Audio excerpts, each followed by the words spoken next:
Hi, welcome to my channel. My name is Zoe, and this video is all about manifestation and the power of the subconscious mind.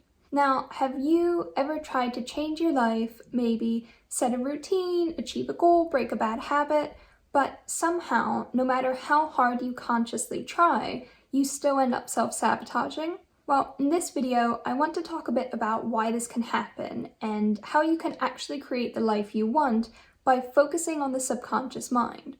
Now, I want to start this video with a line from a book I'm currently reading, and it says this: "The world within is the cause, and the world without is the effect." Now, your thoughts are causative agents. Your thoughts, beliefs, this is what's meant by the cause. And then the conditions and circumstances of your life, these are the effect. So, negative thoughts about yourself will lead to negative conditions in your life. This is the same idea as in shadow work, where, for example, if you have negative beliefs about yourself, then you will end up in situations where you may put up with poor treatment, which you shouldn't. And in order to do so, you start suppressing parts of yourself. And this has a trickle-down effect because the more you do this, the more you reinforce these negative beliefs that you have, and you also end up with a very frustrating life. So the first thing to understand is that all experiences in life are the result of our predominant or habitual mental attitude. And the attitude of the mind depends on what we think. Therefore, the secret to all power, all achievement, and all possession depends on our method of thinking. And this makes sense when you think about it, because the way you think about things affects the way you act in situation. So the result you get from all experiences you're in life depends on the way you think. In other words, your method of thinking. Now, our circumstances and environment are shaped by our thoughts, and very often this happens completely unconsciously. We're not aware of it, and it's our unconscious thoughts that shape the life we live. So if we aren't happy with our circumstances, then the solution is to consciously change our mental attitude, and then see our circumstances adjust themselves to this new mental condition. Just think how much in our day-to-day we are influenced by the subconscious. It's there for our survival, and it holds memories, our intuition, all the emotions that drive us. And whenever you do things that you don't even think about, you're being driven by the subconscious mind. For example, if you truly hold the belief that you are unworthy and incapable, then you can trust that your subconscious mind will act on this, and you will start to avoid opportunities. You will self-sabotage, fail even, you'll dread success, because this is what your subconscious mind has accepted as truth. This is what you've accepted as your reality. However, if you believe the opposite, if you believe that you are worthy and capable, then this will be the underlying cause in all your choices and actions as you go through life. And this is exactly how you want to think about all the thoughts that you choose to entertain in your mind. You almost want to ask yourself, do I want this thought to shape my life? You've probably heard the saying that you are the creator of your own reality. You are the creator of your life. And it's easy to disagree with this, because you ask yourself, if I am the creator of my life, then why isn't my life exactly what I want it to be? But the thing is, we don't realize, we're not even aware of most of the subconscious thoughts we have that are a driving influence in our life. It's how we subconsciously choose to repeat the same patterns and problems over and over again, and we don't even realize that we do this. So as much as you can try to change your life through focusing only on your conscious thoughts, conscious desires, and will, it can be very hard to change, and you may feel like you're fighting against this invisible weight or force that is always causing you to sabotage yourself. And this second will is that of the subconscious. The life you currently live is the result of both your conscious and unconscious thoughts and desires. So if you don't feel that your life now is reflecting what you want, then you need to turn to the subconscious. Now, I want to read you a short bit from my book that explains this really well. Less than 10% of our mental processes is conscious. The other 90% is subconscious or unconscious, so that he who would depend upon his conscious thought alone for results is less than 10% efficient. Those who are accomplishing anything worthwhile are those who are enabled to take advantage of this greater storehouse of mental wealth. It is the vast domain of the subconscious mind that great truths are hidden, and it is here that thought finds its creative power, its power to correlate with its object, to bring out of the unseen the seen. And this shows why it can feel so hard to change anything in your life if you're relying on your conscious thought alone, because this is less than 10% of what is going on in your mind and shaping your life constantly. Your true potential lies in the subconscious. And the subconscious mind is just that. It is power without direction. It's the objective mind, and it takes all information it is given as truth. It accepts it as reality. And now this is where the conscious mind becomes very important, because the conscious mind is the guardian at the gate of the subconscious. This is the ego we've developed for this very purpose. Its role is to discriminate, to judge, to reason, and this is also where Jung's psychological types play a big role, because this describes the way in which you do so. So the conscious mind is the one to make decisions. It's the one to solve problems. It is the seat of our will. Everything the conscious mind entertains and accepts as true will be imprinted on the subconscious, and from here it will shape both you as a person and the life you live. The world without is a reflection of the world within, which is just to mean that everything starts with your thoughts. For example, if you constantly have thoughts of fear and worry and doubt and limitation, then this is what will be reflected in your reality. If all you think about are problems, then your life will also be full of problems. However, if you entertain only those thoughts which you actually desire, then this will soon be reflected in your life as well. So understand that whatever falls into the subconscious is constantly being created around you.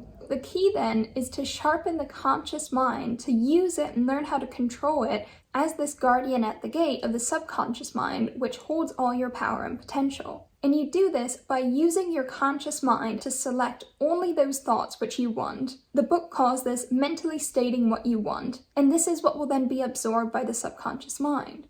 And here's another example of why learning to control the conscious mind is so important. In the book, it's written, "Some men seem to attract success, power, wealth, attainment with very little conscious effort. Others conquer with great difficulty. Still others fail altogether to reach their ambitions, desires, and ideals. Why is this so? Why should some men realize their ambitions easily, others with difficulty, and still others not at all? The cause cannot be physical, else the most perfect men physically would be the most successful. The difference, therefore, must be mental. It must be in the mind. Hence, the mind must be the creative force, must constitute the sole difference between men. It is mind, therefore, which overcomes environment and every other obstacle in the path of men."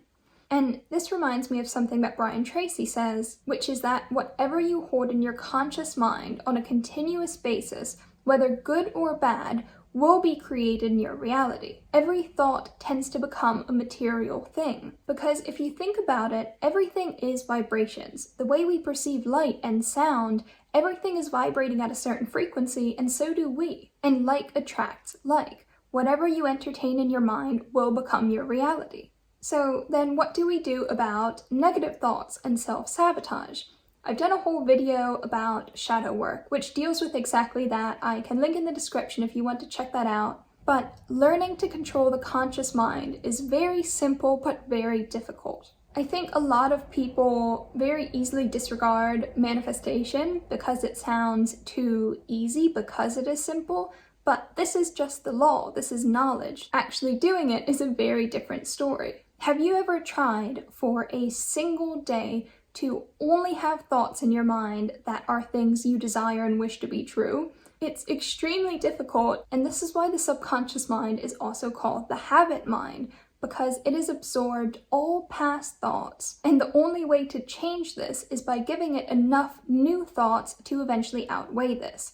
It doesn't debate, it doesn't reason, it doesn't discriminate, it only accepts what it is given as true. So how can you do this then? How can you control your thoughts to only focus on what you want? Here's a really good exercise that I do. It is simple, it doesn't take very long, it's easy to fit in, but trust me, it makes a very big difference. So here's what you're going to do.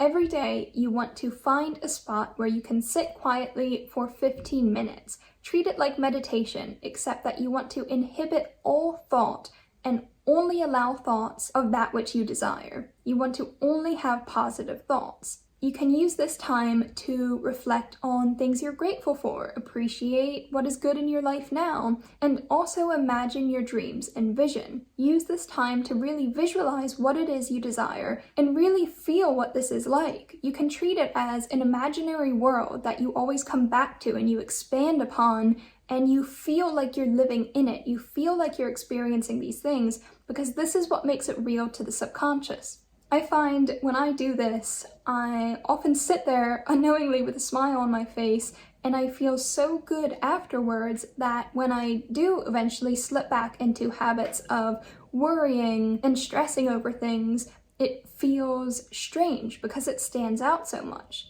So you can practice doing this. You can start doing 15 minutes at a time, and then once this becomes easy to you, then you can do 20 minutes, 25, 30, and build it up from there. And when you do this exercise, you may slip up, but that's normal. Even the book says that you will probably only focus on this for a few moments at a time, but the whole point is to bring yourself back to it.